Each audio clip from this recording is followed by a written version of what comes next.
All Hit Radio.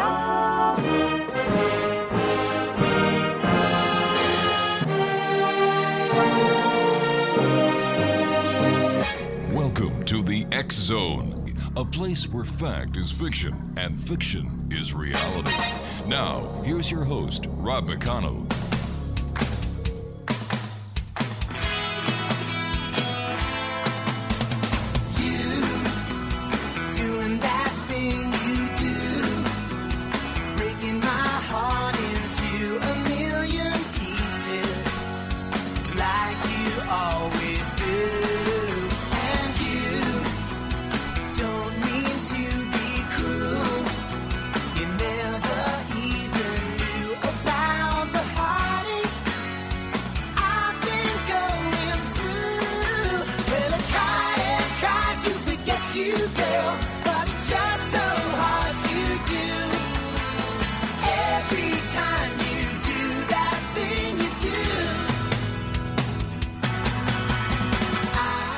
And good evening, one and all, and welcome to the X Zone. I am Rob McConnell, and for the next 2 hours, I'm your host and your guide as together we cross the time-space continuum to this place that I call the X Zone. It's a place where people dare to believe and dare to be heard. It's a place where fact is fiction and fiction is reality.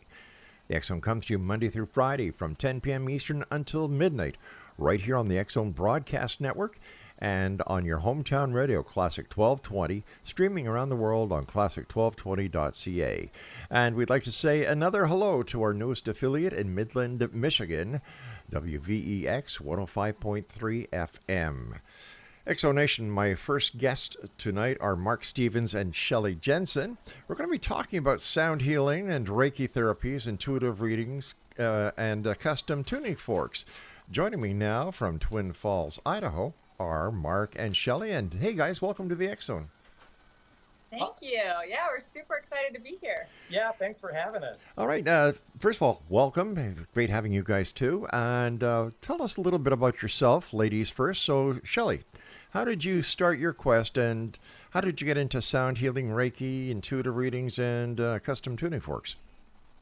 Wow, that's a loaded question. So it's really been an evolution. Probably during my college years, which was a while ago, I took a course called Religions of the World that really opened my mind. I was grew up, in a Christian household, right, and didn't have a lot of exposure to other things, and that started my journey. And as I went along, later on, getting into some of the new age things and crystals and all those fun things, I was introduced to tuning forks, and I was instantly in love and wanted to know more, and it just kind of snowballed from there. And once I was in a Tibetan shop and saw Tibetan bowls, which were fascinating, and really thought, wow, this is really cool stuff and things I haven't been exposed to before. So that's really what started my journey. And Stephen, how about you? What started your journey, and how did you get where you are today? Yeah, actually, I kind of have my wife to thank. My brief background, I studied history in college. I'm a George Mason grad and was big into Asian religion and history. I was a Burmese martial artist for a long time. And so I really kind of appreciated all those things. And so when Shelly learned about Tibetan singing bowls after we started dating, she introduced them to me. And I'm a former bass player, so music and those sorts of things were really appealing to me. And Tibetan singing bowls were just fascinating. I just loved them immediately and started amassing and collecting them. And they've just got such a great sound and therapeutic vibe to them. And one thing kind of snowballed the other. Before we knew it, we were buying instruments of various sorts and doing sound baths and sound therapy. And Reiki became a part of that. And yeah, it's been an amazing journey. I can just hear it now when you and Shelly were dating, and did she say, all right, big boy, come on over to my house and listen to my bowls? Yeah, it's almost that cool. Yeah. Really, eh? Super. I've had the occasion to listen to the bowls, and they are fascinating. I love them. I love the tunes and the pitches and the vibrations and the frequencies. Isn't that what life is all about, vibration and frequency? Yeah, it's all about sound and frequency, as a matter of fact, because we all that's what we're all made of. And I think that's what's so great about sound healing is that our bodies naturally just vibrate to that music. It's why most people love it. And when we're in that state of high vibration, we can heal. And that's the magical part about sound. You know, Shelly, you may not remember this, and I'm sure, Mark, you don't remember this, but way back when in the 60s, there was a group called the Hippies. You may have read about them in the history books. And that's what they were all about, was music, vibrations, you know. And I believe that this is where the New Age actually was born, in Haight-Ashbury and hippie communes around the world. You know, they knew what music was all about. Yeah, absolutely. In fact, singing bowls can pay homage to the 60s. There was a gentleman by the name of Frank Perry who played in bands in the 60s. He was a percussionist, and he really took to New Age and therapy and singing bowls. And really, he's become kind of an expert on the subject. He's written a book or two about him, and he's just a fascinating guy. He really made a big thing out of him. I think he played for Black Cat Bones was his band. And anyway, he became deeply interested in them and has been a real leader in that space. So, what is the history behind singing bowls? They're fascinating. They're certainly hundreds of years old, if not even thousands of years old. And the singing bowls predominantly were just regular instruments. They were certainly used to hold water and food. They were sort of a natural device, but the way they're made, and certainly when you get into the ancient bowls, they're known for having 7 metals, gold and silver and copper and brass and whatnot. And so because of the shape of the bowl, and when they're struck, they create these incredible harmonics and vibrations. They were adopted in Tibetan monasteries as a device for rituals and meditation. And so they really kind of took a life of their own. But obviously, being in Tibet until that world was really cracked open in the 20th century, these were things that, most folks, certainly in the Western world, never saw. So as they finally became exposed, they became a lot more appealing. And they are actually made in many parts of Asia. They're not just from Tibet. Many are made in Nepal, in India, Japan, China. So they've got Bhutan and Burma. So a lot of interesting places. Now, you people also deal with tuning forks, right? We do. Okay. Now, do they work based on the frequency that the tuning fork emits?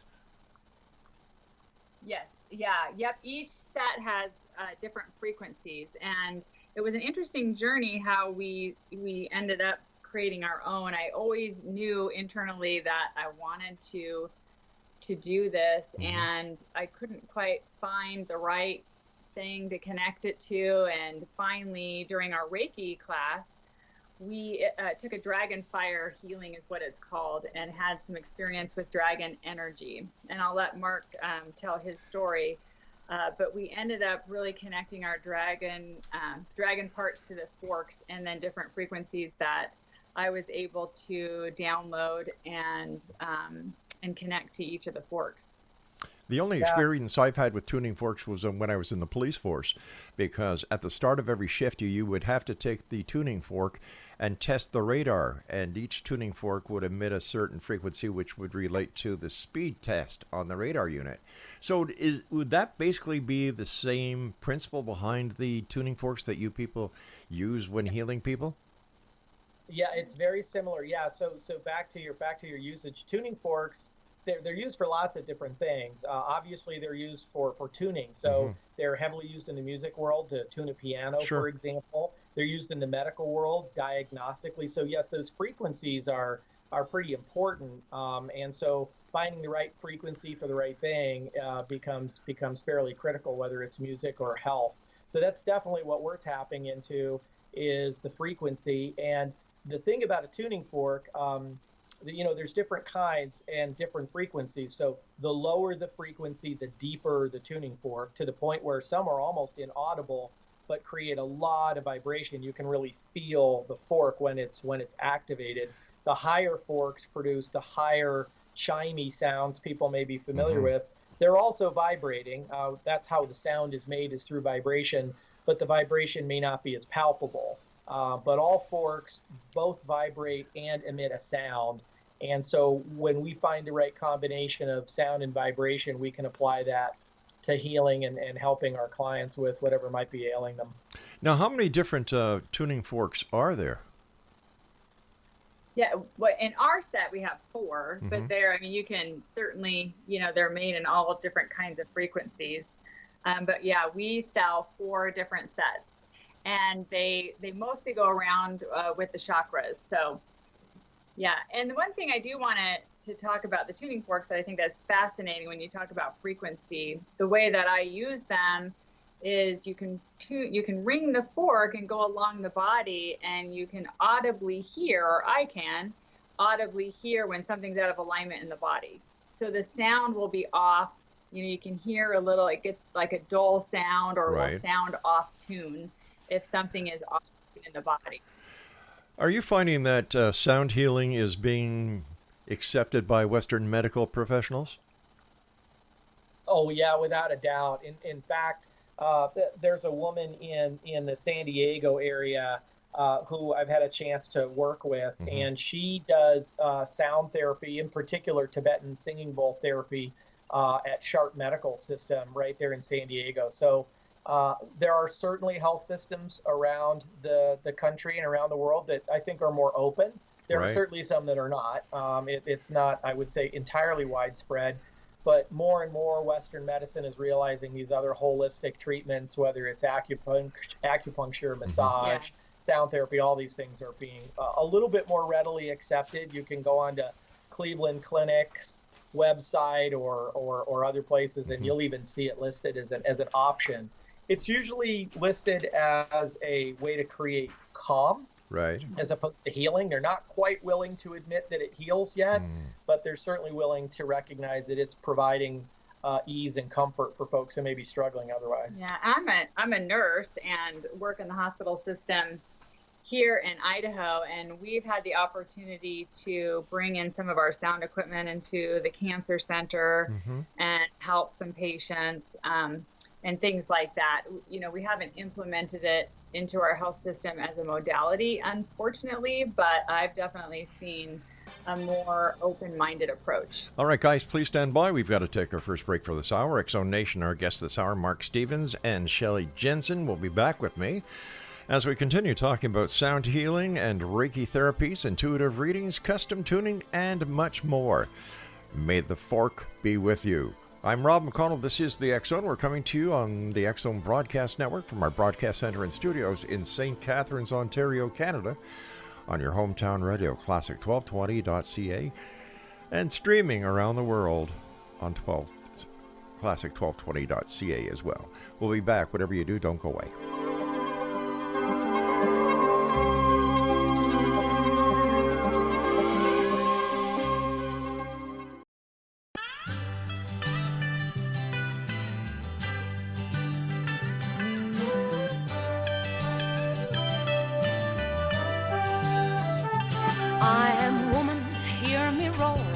Numbers too big to ignore, and I know too much to go back and pretend, 'cause I've heard it all before, and I've been down there on the floor. No one's ever gonna keep me down again. Whoa, yes, I am wise, but it's wisdom for the pain. Yes, I paid the price, but look how much And welcome back, everyone. Let me see here. Mark Stevens and Shelly Jensen are our guests this hour. We're talking about sound healing and Reiki therapies, intuitive readings, and custom tuning forks. If you'd like to find out more information about Mark and Shelly, visit www.goldendragonsoundandreiki.com. Okay, where does Reiki fit into everything? I hear more and more people talking about Reiki than I have in a long time. And what is with the resurgence or the awareness of Reiki? Yeah, that's a great question. Reiki is a fairly old healing modality, at least in the literature. It dates back to the early 1900s. It comes from Japan. There's a variety of lineages as far as various instructors. Mikao Yasui is the one most typically credited, although Reiki did not start with him. But Reiki found its way into the Western world into the 50s and 60s, and it's essentially an energy massage. It's either very light touch on the body or sometimes even away from the body. And Reiki has just grown in popularity, not only because of its general effectiveness, but it's very non-invasive. So for folks who are looking for, help with pain or maybe emotional issues or whatever the case might be, it's a very gentle approach. And so I think as spirituality has evolved, a new age has crept in more. I think people are looking for solutions to health problems where Western medicine sometimes lets them down. At some point, you just get tired of taking pills, and you don't want to be cut open for everything. So I think people are recognizing there are other things out there, and Reiki's practiced by enough people in enough different ways. I think there's just enough of it out there that it's becoming more widely known and accepted. What are some of the ailments that you and Shelly have seen improved by the use of Reiki? That's a great question. I think, we've seen a lot of different things. I'd say the first thing, probably one of the most common, is just anxiety and inability to relax and rest. And the interesting thing about Reiki, and Reiki's, a name of energy healing. There's many different modalities out there that are like Reiki. So for example, healing touch is another one. And when we have the ability to just spend some time with a client, and Mark and I work together, so we have two practitioners for one client. We have this ability through this energy healing, just help rebalance the energy. And it gives the person the permission to deeply relax for 90 minutes or so and reset. And that reset helps calm down our nervous system.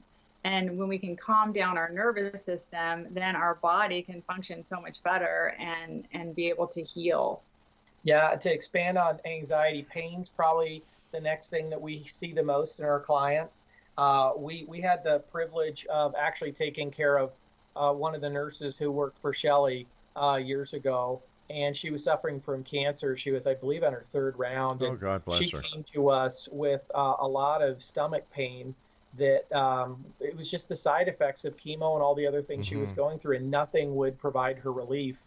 And really a combination of Reiki and sound therapy made her stomach pain go away. It was remarkable how she literally just didn't have stomach pain after that for months. So it's pretty powerful. And so pain is one, sleep issues and some other things. So yeah, it's good for a lot of stuff. I have to tell you, I love it when people like you and Shelly are able to do something to help other people. I think that this is what the world is meant to do, is to help each other. And, I like to say is, congratulations to you guys for being able to do that. But that's how I see it on the outside. How does it feel on the inside to actually have this effect on the lives of people? Well, this is our side job. Mark and I both work full time, and we really wanted to give back, and we love it. That's all I can say about, I'm driven to do this work, and it makes me feel good. And when I get to retire, I'll be able to do it full time and focus, more energy on it. But it actually brings me energy, and I'll let Mark speak for himself, but I gain energy from doing it. So I don't ever say, oh my gosh, we have a client, like I'm tired today. Like I get healing and energy from giving it. It's inspiring to me. Yeah, what's fascinating about Reiki and sound therapy is it's just as good for the practitioner as it is for the client. Oh. So when we're playing singing bowls or our tuning forks or our other instruments, we play a variety of things. We get to hear them too, and we get to benefit from the vibration. So I hate to say it's really a win-win. Our clients get to benefit, but so do we. And Reiki energy is really fascinating that way. The practitioner tends to receive healing as much as the client. So it's, very, very different from Western medicine. When I'm giving somebody a shot or giving them a pill, they're better, but it does nothing for the practitioner. Right. So when you say on the inside, it's really an enlightening experience, but it's enriching to not only know we've helped somebody who's in a spot of bother, but to get so much joy and healing for ourselves. It's just remarkable. So much so that we actually teach Reiki so people can learn it themselves, because you can actually apply Reiki to yourself. You don't, it's not just at someone else. So it's it's something we teach as well. So how long would it take somebody to learn how to do Reiki so they could actually work on themselves? To actually be capable of doing some work for yourself and for others, it's a pretty long weekend. Takes you about 3 full days to really understand the basic tenets of Reiki and some of the actual hands-on practices. So it doesn't take a long time to learn the basics. And then for folks who want to take it further, usually we encourage folks to practice and get comfortable with that energy, because some of it's trust. When you're doing Reiki on somebody, you have faith and belief that it's doing what it's supposed to do, but it's not always immediately evident. And so I think when folks are new at Reiki, there tends to be a hesitancy to wonder if, one, are they doing it right, or they're doing it in a way that helps. Mm-hmm. Yeah, the thing about Reiki, it's a magical time when you go through the different courses. So we're both master trained in a couple different levels. So there's many different levels you can take, but each level also helps you heal. So you go through a healing process, but then you also open up intuitively. There's a lot of opening up and a lot of personal journey that you go through with Reiki, as well as learning how to do the modality. Yeah. Now, can you do Reiki long distance? Yes. Reiki does work long distance, because there really is no time and space. And if we really believe all those fundamentals, you can absolutely tap into somebody's energy, through distance. Earlier, you started to talk about dragons, and what is it with the dragon connection? I'm going to let Mark tell the story to start, and then I can kick off some more. Yeah, all right. There's a lot to dragons, but we'll give you a kind of a quick example of an actual experience with the dragon. Okay. So when we were studying dragon fire healing, and this was when Shelly was interested in designing tuning forks. She was using another brand at the time, but wanted to come up with her own frequencies, and was trying to figure out the direction these tuning forks should go. When we were practicing this dragon fire healing, which is very similar to Reiki, part of the practice is you actually practice on a client. So I'm in the middle of this practice on a client. Typically your eyes are closed and you're almost in a meditative state as you're providing the healing to the client. And I was literally visited quite viscerally by a dragon who literally met me nose to nose. This great big green dragon who he told me this message. He said, "I am more than fire." And the reason he told me that is we were studying dragon fire healing. And so the idea was you use dragon fire to help another person heal. But with this dragon, his name is Unity. He wanted me to know that I am more than fire. I'm my eyes, I'm my scales, my talons, my teeth, my eyes, my heart, my wings. There's all these sub energies tied to a dragon. And so it really got us fired up about tapping into them. And Shelly's gone whole hog, way beyond the tuning forks. That's been certainly a good outcome from them. But tapping into their energies and their dimensional properties, and Shelly can tell you more about that. She's gone a long way with integrating them into her work. Shelly, did you have the same dragon experience that Mark did? I didn't have the same experience. I was visited by some dragons with meditation in a little bit different way than he had. It wasn't quite as visceral, but I could definitely feel the energy and tap into it. And the thing that I've learned working with this energy, they can get close to us about in the 4th dimension. So the nice thing about dragons, and you'll hear this, you probably know, a lot of people have experience with dragon energy. It's an easier thing to meditate and tap into because they can get closer to our energy, which is fun. All righty. We've got about a minute before I have to go to my next commercial. But do you also teach dragon energy as well as regular Reiki? We do. It's certainly something we're prepared to teach. We've spent most of our time on Reiki, But when we find the right students who are ready to progress, that's definitely something they can learn as well. One thing I do is I can channel information just like a psychic reading. It's the same thing, but I do that with dragon energy for clients, and I bring in a dragon and I can see them in my mind's eye and I draw it. So I do dragon art and dragon readings for clients as well, which has been really fun.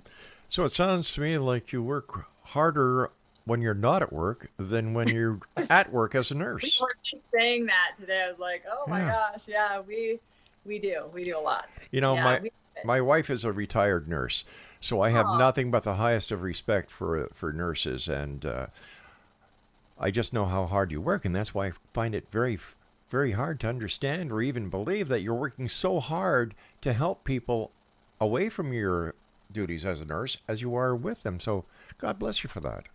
Oh, I'm honored. Like I really am, and I have a full heart to help people, and I know the healthcare system needs some rehaul, and that's my mission, is to see what I can do. All right, guys. All right, stand by, guys. You and I have to take our middle break. Exonation. Our guests this hour are Shelly Jensen and Mark Stevens. We're talking about sound healing, Reiki therapy, intuitive readings, dragons, and all those other kind of neat dragons. We'll be back on the other side of this break as the X Zone continues from our broadcast center in St. Catharines, Ontario, Canada, on the X Zone Broadcast Network and on your hometown radio, Classic 1220, streaming at classic1220.ca. Don't go away. But look how much I gained. If I have to, I can do anything. I am strong. I am invincible. I am woman.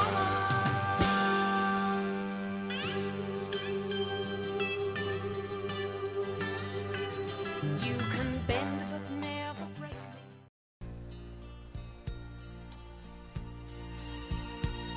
I'm strong, I'm sure, I'm in control, a lady with a plan, believing that life is a neat little package I hold in my hand. I've got it together, they call me the girl who knows just what to say and do. Still I fumble and fall, run into the wall, 'cause when it comes to you, I'm just another woman in love, a kid out of school, a fire out of control. Welcome back, everyone. That's Anne Murray, Just Another Woman in Love, a Canadian artist from Nova Scotia. So there you go, to my executive music director. See, here's my CanCon for the hour. Ta-da! Exonation, Shelly Jensen and Mark Stevens are our guests, and we're talking about Reiki. We've talked about dragon healings. We've talked about sound healings, tuning forks. And where do you see the future when it comes to sound healing, Mark?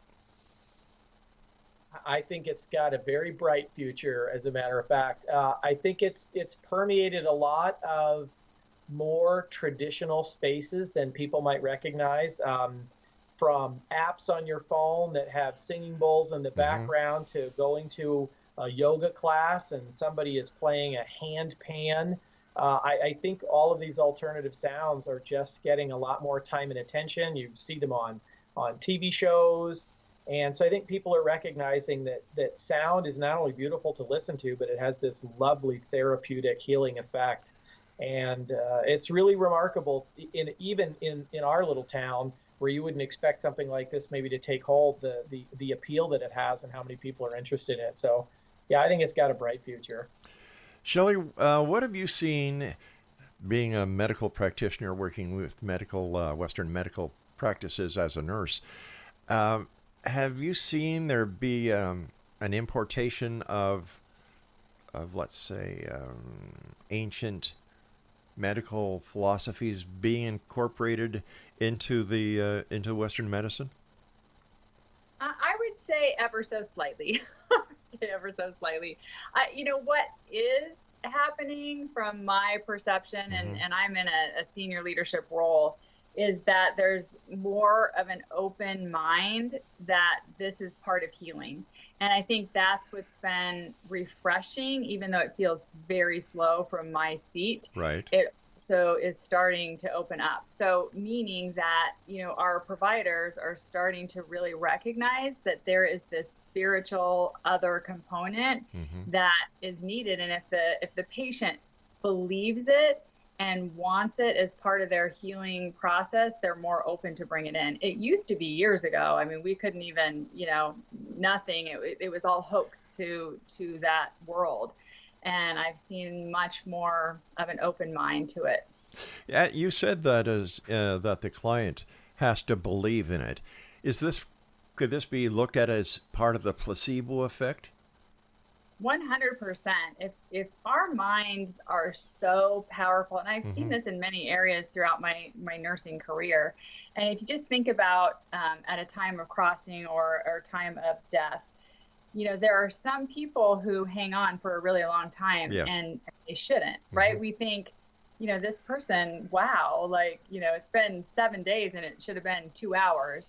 And, the mind is very, very powerful. And what we believe and what we imagine is real. And if we can really understand and know that, we can make a difference in our lives. So if we really believe that something can work for us, it has a much better chance of working for us than if we say, oh, this isn't going to work. Right. We're already in that kind of negative pathway. Yeah, to jump in quickly, though, there are definitely some medical studies out there that show these sorts of modalities are more than just placebo, because the placebo effect, it's really a pejorative term that it really doesn't work as long as maybe you believe it. And it's not that our mind doesn't have power, but there are definitely some studies. There's not many. The acceptance is still relatively low, but the reality is that people are starting to find through these studies that these modalities have an effect beyond just straight belief.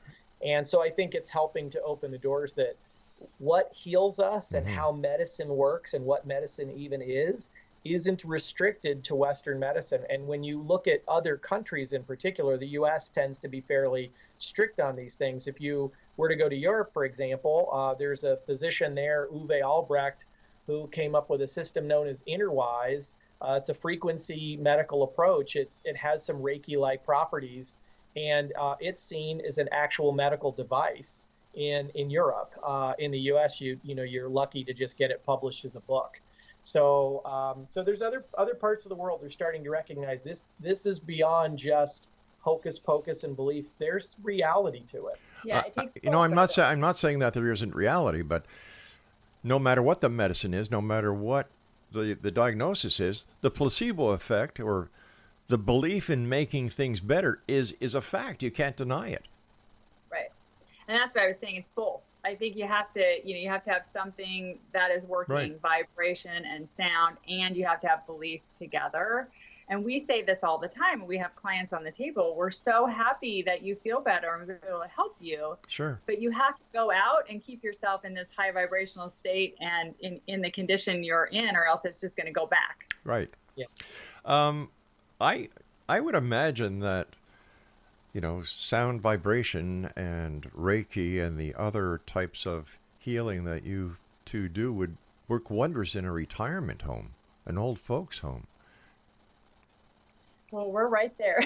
We need it too. No, just kidding. Yeah, absolutely. I think, for sure. I think that's a great place. And I get the pleasure of one of the units that I work with in the hospital is a long-term care unit. And we have the tuning forks there for the residents, and there is some sound therapy for them. And that's really, beneficial. We actually played a sound bath for the residents of our nursing home 2 holiday seasons ago. And it was delightful just to see sort of the relaxed look on their faces. And so, there's definitely a place for it. And because, again, it's so non-invasive, right? It really allows people to relax through things that otherwise they might be suffering from. There's no doubt. How many notes are there in the bowls? Oh, that's a really fascinating question. So just some quick background. The singing bowls aren't tuned to what most of us think of as the Western music scale, which is essentially 12 steps. So Right. the 8 notes that people know about, there's 12 steps in that scale. The Western music scale is a few hundred years old. Singing bowls are hundreds, if not thousands of years old. So they didn't think of notes when the singing bowls were being made. Now, if you buy singing bowls today, if you go to a new age shop that sells them, or there's actually a company, Zen Singing Bowls, that produces bowls that are tuned to specific notes. There's this tendency to want to have a singing bowl that's tuned to an A note, or tuned to a G, or a D, or whatnot. I would tell you that trying to think of medicine that's thousands of years old in the Western music scale is probably skewed. But the reality is that you can certainly get singing bowls that are tuned to those notes. The fascinating part about most singing bowls, whether they're crystal, and in particular with the Tibetan metal bowls, they have so many over and undertones that they'll actually oscillate through a number of notes. So one bowl can actually produce 2 and 3 notes. Now, is there any set, you know how when you play music, there's sheet music, right? Or you can play by ear. Is there any set format, or what's the word I'm looking for here, Craig? Yeah. Is there any set music that you're to play on the bowls? Let's say if you want to heal yourself of, oh my gosh, a headache, or if you want to relax yourself, or if you want to get better sleep, or does the resonance of the bowls just carry throughout the entire body, and whatever needs to be fixed is fixed?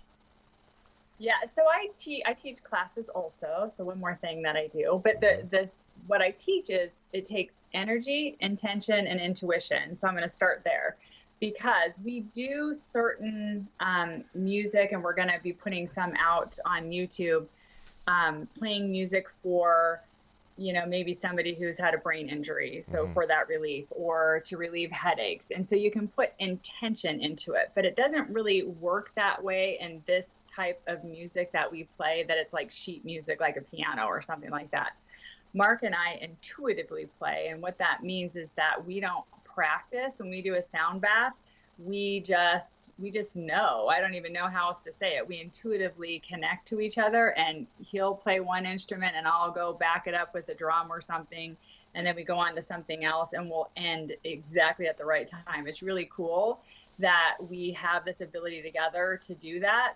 But it isn't what you're thinking, and I know what you're trying to ask, and it's not like we have a planned out sheet music and we're going to play this way, and every single time is the same thing. It's different every time. It's like a jam session.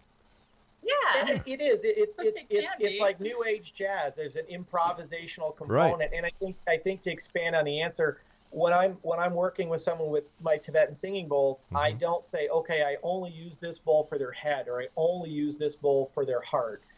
There is an intentional, intuitive approach. And so I think when you said, does the vibration go through them and go where it needs to go? That's exactly what's happening.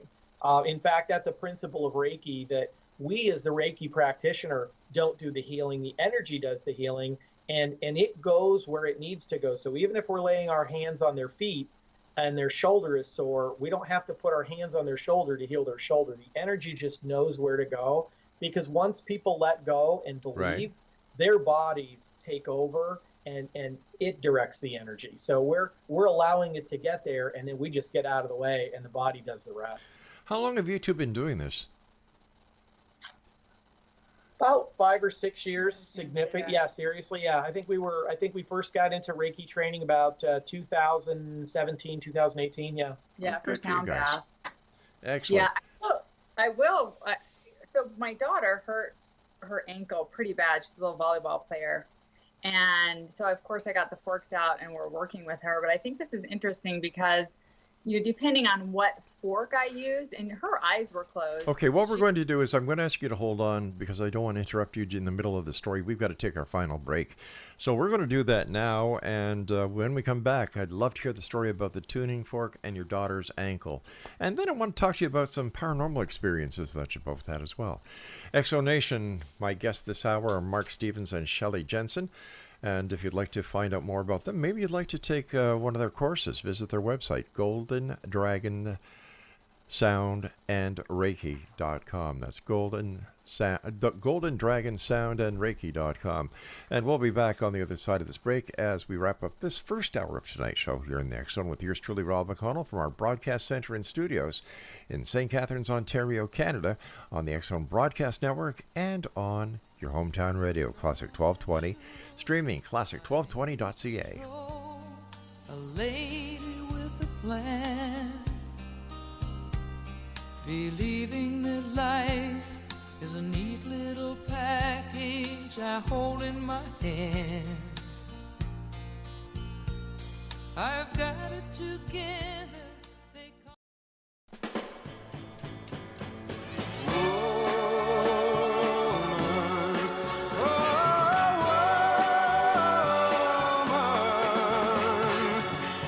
have you got cheating on your mind?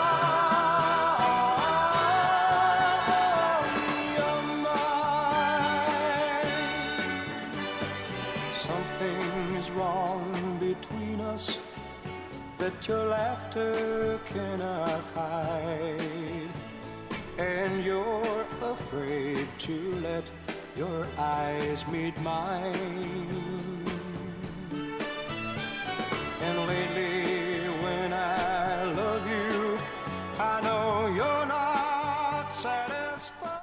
Mark Stevens and Shelly Jensen are our guests this hour, X Zone Nation. And first of all, guys, I want to thank you so much for joining us. It's been very interesting, and congratulations on all the great things you do. Well, thank you. We've certainly enjoyed this.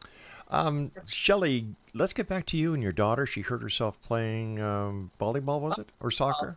Yeah, she sprained her ankle bad, one of the terrible sprain. But anyway, we got the forks out, and I was working to start the healing process. And because it was so sore, I couldn't use the vibrational forks, only the high tuning forks.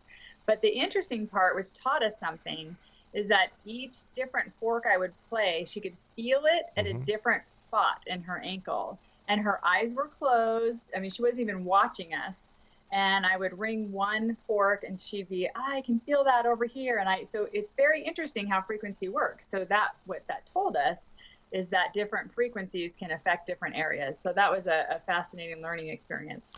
Mark, in your opinion, what has been the most awe-inspiring moment that you've had while working with sound healing? We've had a couple. I think the nurse that we mentioned earlier in our dialogue, that was really remarkable. We helped her quite a bit between helping alleviate her stomach pain, helping to alleviate some sleep issues that she had, and we were fortunate. Sadly, her time came. And she was on hospice. Oh, I'm sorry to hear that. Her husband, yeah, it was sad. And her husband was really a non-believer in these things. They grew up on farms, and he's kind of great salt of the earth. But he watched all of this with his wife, and he was so impressed and so grateful for the relief that he really, he was just enamored with something he didn't understand. And so he invited us to assist her when she was literally in a hospice bed in her home, literally hours before she passed. And we were able to provide a Reiki and sound therapy session for her. And, it can feel a little gruesome, but her body was fairly rigored and stiff and tense. And, after we spent an hour with her, and she's essentially unconscious, non-communicative, and to watch the relaxation that took place in her body, and it was just amazing. So this is not a conscious person who can dialogue with us, and to see her body just relax and see all of that tension melt away. I mean, her husband was sobbing, we were crying, and she was able to pass a few hours later in so much peace and dignity. It was just a remarkable experience. How about you, Shelly? What has been your most inspiring awe moment?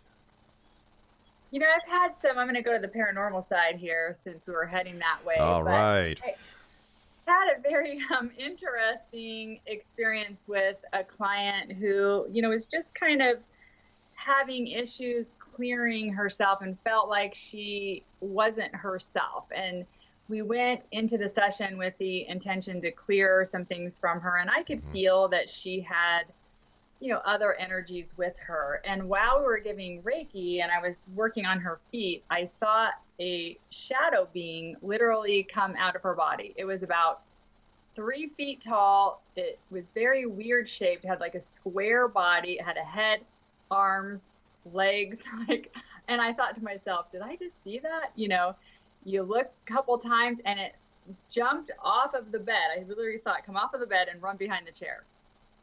And I thought, wow, well, it worked that we cleared her, but now what am I going to do with, a shadow being in the room? So we spent quite a bit of time clearing the space after that. So that was an interesting event. So are you also an exorcist then? No, I would not call myself an exorcist. No, I work with, certainly happy to try to clear and do all of those things. There's just a weird connotation that maybe comes with that word. But absolutely, I spend time focusing on clearing and trying to help people get to who they are in their original state, because we all attract energies. Every day we're around different energies that can attach to us. Yeah. Speaking about energies, what role does all the new electronic signatures that we have today going through each and every one of us, for example, the microwaves, the G5, the Wi-Fi's, and so on, how does that affect our natural energy within our bodies? Oh, I think it affects us in a lot of different ways. At the end of the day, the body has its own electrochemistry, and it has its own frequency. And when you start exposing it to all of these other artificial frequencies that aren't natural and aren't how our bodies want to vibrate, they create all sorts of problems for us. And then the other thing is that these energies, they're addictive. So how many of us spend the majority of our time with a phone in our hand? I mean, we're talking to each other at dinner and our phone's in our hand, and we've literally almost lost the ability to communicate normally. So I think it's reprogrammed our brains. It's reprogrammed us socially. And so again, I think it's the value of things like sound therapy to remove people from those environments and to tell their body how to go back and vibrate the way it was intended to, and not artificially with all of these inputs. Yeah, I would add to that that going out into nature is the way to reset without the phone, it's making a commitment to get away from and leave all the devices at home and go spend time in nature to reset. But even if we leave the devices at home, the frequencies are still out there. The microwaves are still out there. The G5 is still out there. Yeah. The Wi-Fi is still out there. So even though the device isn't with us, we still face the problem all the time. Yeah, which is interfering with our intuition and our direct connection to source and spirit and guides that help communicate with us when we're bombarded with all of these things. So very important to ground, put your feet in the dirt, and you can, get away from them as much as you can. We have devices in our house that help mitigate that. We have a couple different things, and I believe that's helpful, but you're right, it's very hard to get away from it. Yeah, I feel strongly though, and especially coming with my martial art background and sort of Chinese medicine, Qigong, Tai Chi, I think when we are intentional about tuning in, we can tune out. And those things that are outside of us don't have to penetrate. But when we aren't intentional about creating that safe space within us, then I think those things become just that much more harmful. Because you're right, it's out there whether we want it to be or not. But we don't have to be victimized by it if we're intentional. So going out in nature is part of it, but going out in nature intentionally is the way to prevent those things from causing further damage. Okay, I agree with you to a certain extent. But how are you going to stop? How are you going to train your body not to feel the effects of G5, of the microwaves, and other aspects that are out there? Yeah, it's a fair question, and I think the analogy for me is if we could use sound therapy and Reiki to keep chemotherapy from wrecking a woman and keeping her from sleep and keeping her in constant pain. I'm convinced we can do the same things to prevent other energies from getting in us. It might be a bit of a leap of faith, but I'm convinced if we're energetically sound and we're vibrating at the level we're supposed to, we'll attract like, and those things won't want to come in. In all fairness, Mark, you only had success with one person who had cancer. Am I correct? Oh, that's the one. Yeah, that's one client. We've had effects on other clients. We focused on her, but there certainly have been others. Who had cancer? I don't know. We've had folks who had cancer in the past.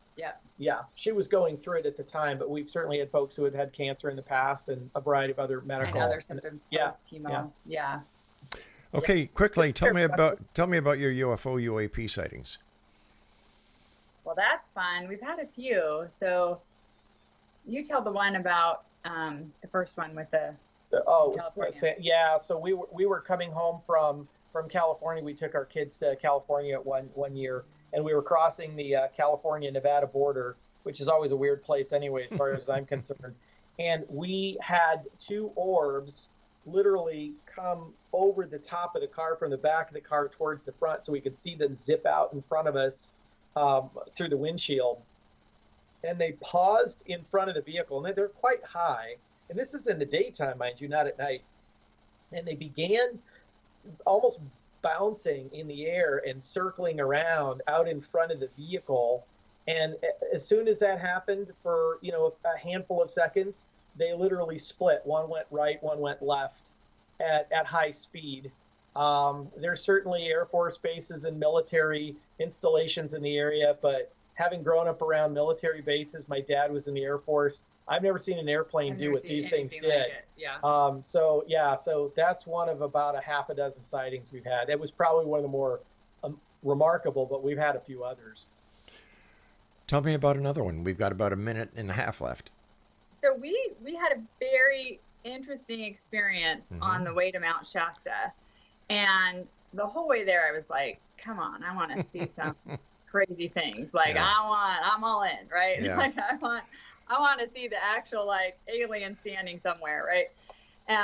Asking for this to happen. And on the way there, we were driving, and we both looked up at this cloud, and it was the oddest thing. It was a shape. It turned into a different shape like every second. It turned into a shape of a wave. It turned into a triangle. It turned into a circle. I can't even remember all the shapes, but it's impossible for a cloud to do that. It's impossible. And I didn't even say anything. I just kept staring at it. And then I looked at Mark, and he was looking at it, and I'm like, did you see that? And he's like, yep, I saw that. It was fairly interesting because we were driving right next to a small grass fire, and there was wind. The smoke was going straight up, so the clouds weren't moving. So why this thing morphed so many times in front of us, and then literally very specific shape, and then evaporated. There lies the mystery. Guys, I want to say thank you so much for joining us tonight. Continued success. I love what you're doing, and just keep it up, please. And don't forget to drop us a line once in a while to let us know how you're doing. Oh, thanks so much. Appreciate you. Thank you. You guys take care of yourselves. And Exo Nation, if you'd like more information about our guest this hour, Golden Dragon Sound and Reiki.com. I'll be back on the other side of this break as the X Zone continues with yours truly, Rob McConnell, from our broadcast center and studios in St. Catharines, Ontario, Canada, on the X Zone Broadcast Network, and coming to you tonight on your hometown radio, Classic 1220, streaming at classic1220.ca. Coming up on the other side of these short breaks, hour number 2 of the X Zone commences right now.